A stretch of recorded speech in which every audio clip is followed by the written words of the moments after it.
หน้า553ตั้งแต่อัทวาปฏิญญายะจะอนุสันธิเตนะจะการะเยเป็นต้นไป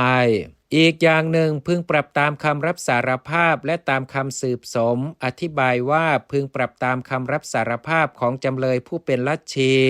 พึงปรับตามความสืบสมแห่งความประพฤติของจำเลยผู้อลัทธิ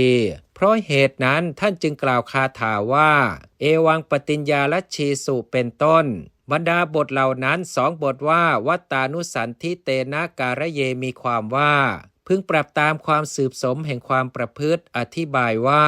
คำรับสารภาพใดกับความประพฤติของอลัทธินั้นสมกันพึงปรับตามคำสารภาพนั้นบทว่าสันจิตจะได้แก่ต้องทั้งรู้บทว่าปริคูหติได้แก่ปิดไว้คือไม่แสดงไม่ออกเสียคาถาว่าสัจจังอหังปิชานามิมีความว่าคำใดอันพระองค์ตรัสแล้วคำนั้นเป็นจริงแม้ข้าพระองค์ก็รู้คำนั้นอย่างนั้นเหมือนกัน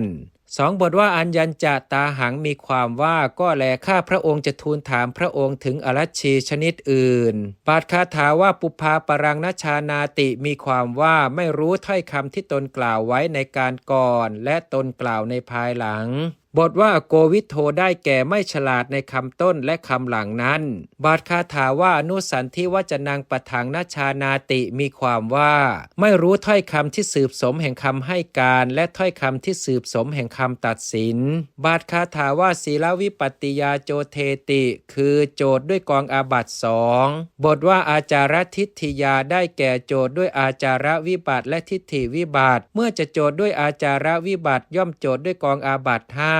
เมื่อจะโจทย์ด้วยทิฏฐิวิบัติย่อมโจทย์ด้วยมิจฉาทิฏฐิและอันตคาหิกะทิฏฐิบทคาถาว่าอาชีเวนะปิโจเทติมีความว่าโจทย์ด้วยสิกขาบท6ซึ่งบัญญัติไว้เพราะอาชีวะเป็นเหตุบทที่เหลือในที่ทั้งปวงตื้นทั้งนั้นฉะนี้แล